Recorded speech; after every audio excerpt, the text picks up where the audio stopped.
स्वामीनारायण हरे, स्वामीनारायण हरे। वचनामृत गडडा प्रथम प्रकरण का 69वां। अहिंसामय धर्म।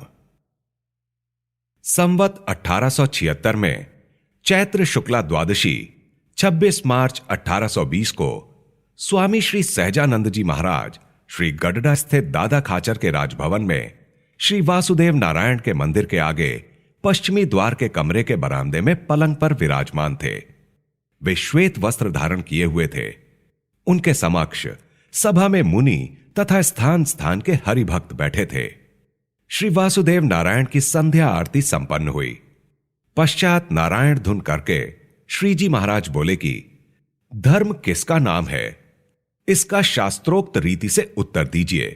और जो हिंसक राजा थे वे भी शरणागत जीव की ना तो स्वयं हत्या करते थे और ना ही किसी अन्य पुरुष को उसकी हत्या करने देते थे। अतः शरणागत जीव को मारने से जैसे पाप होता है, वैसे क्या अन्य किसी की हत्या करने से पाप होता है या नहीं?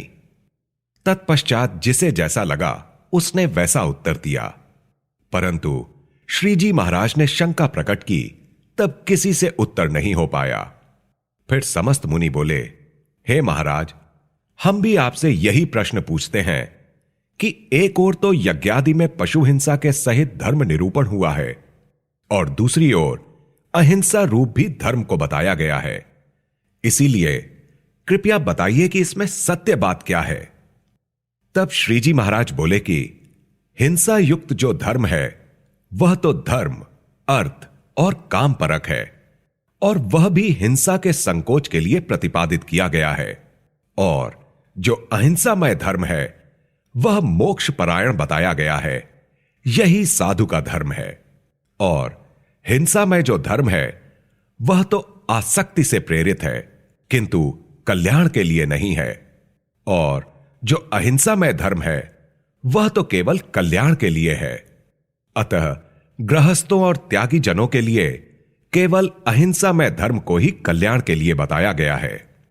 जैसे उपरिचर वसु नामक राजा अपने राज्य में केवल अहिंसा धर्म का ही आचरण करते थे, अतः साधु को तो मन, कर्म तथा वचन द्वारा किसी के भी अहित की कामना नहीं करनी चाहिए और किसी बात का अहंकार भी नहीं रखना चाहिए और सबके दासानुदास होकर रहना चाहिए। एवं क्रोध युक्त प्रकृति दुष्ट पुरुष का धर्म है और शांत स्वभाव से आचरण करना वही साधु का धर्म है।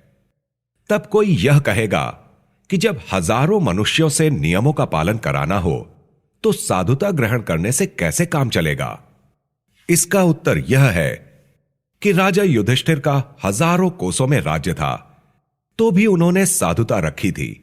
और भीमसेन के समान डराने धमकाने वाले तो सहस्त्रों पुरुष हो सकते हैं, जिन्हें रोका जाए तो भी वे अपने स्वभाव के अनुसार आचरण करने से नहीं रुक सकते।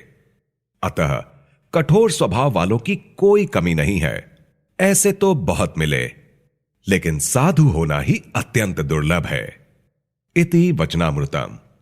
इस प्रकार से श्री गडडा प्रथम प्रकरण का 69वां वचनामृत पूर्ण हुआ।